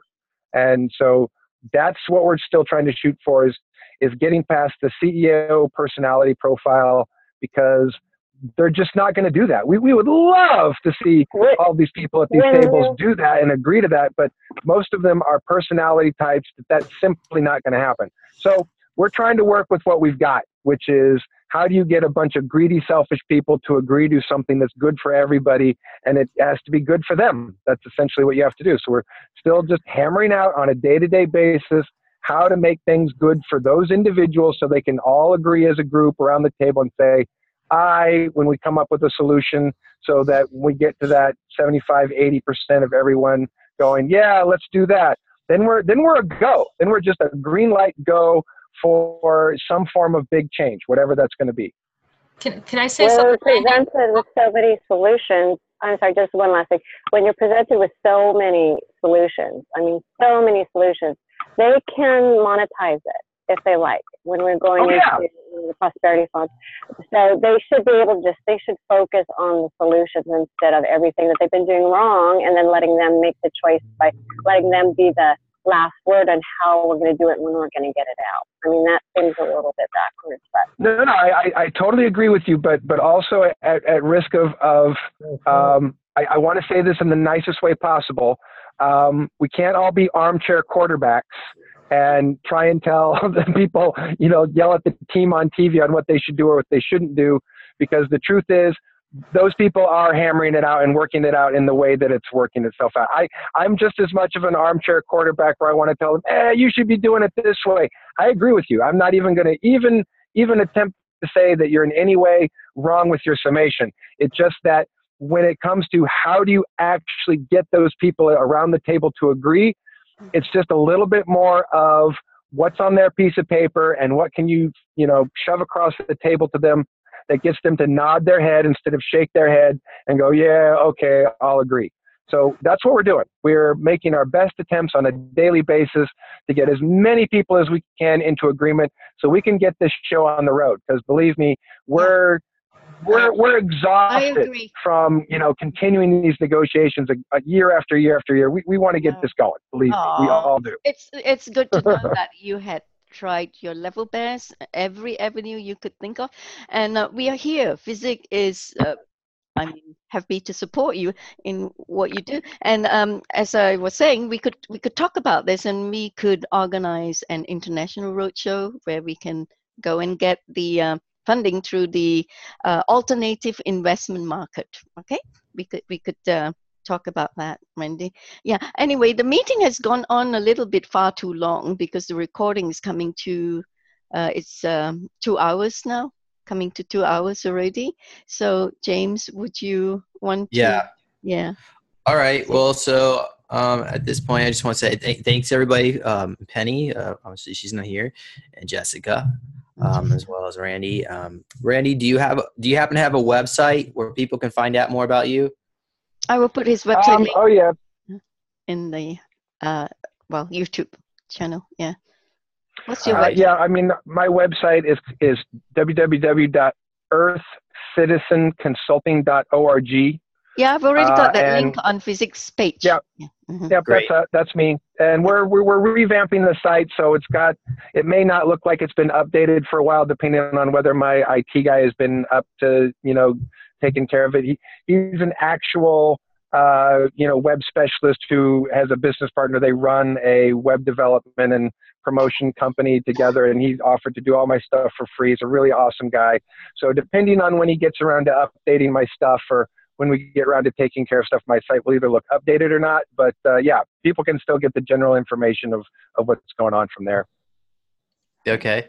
And Jessica, could you share what your website is? Sure. My website is www.readingsbyariel.com. And I just want to say really briefly to Randy. Randy, you said something very pivotal, and that is that we don't need ETs to help us. At this point, we know what we're doing, and that's what the Council of Five has been waiting for. They've been waiting for humans to step up and become a part of the galactic community.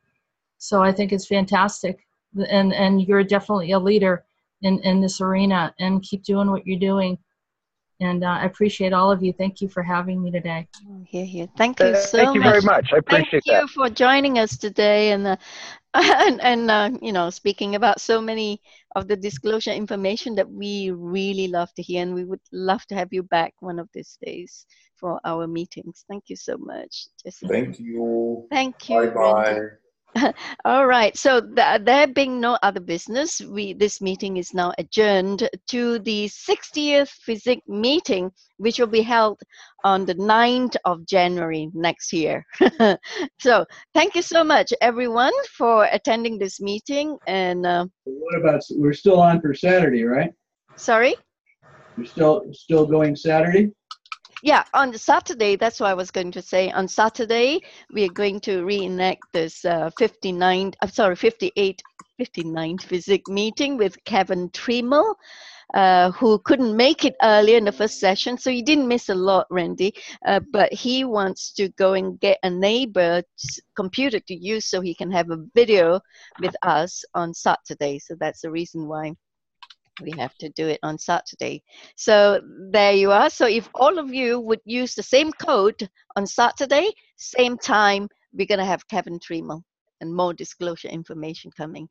And it's also very interesting and useful for our progress towards, freeing humanity here, which is our mission. And thank you so much, everyone. Namaskar, Captain Randy. Thank you. Namaste to all of you, and lots of love and light, brothers and sisters. Thank you. Bye for now. Thank you. We can stop recording now, Fres.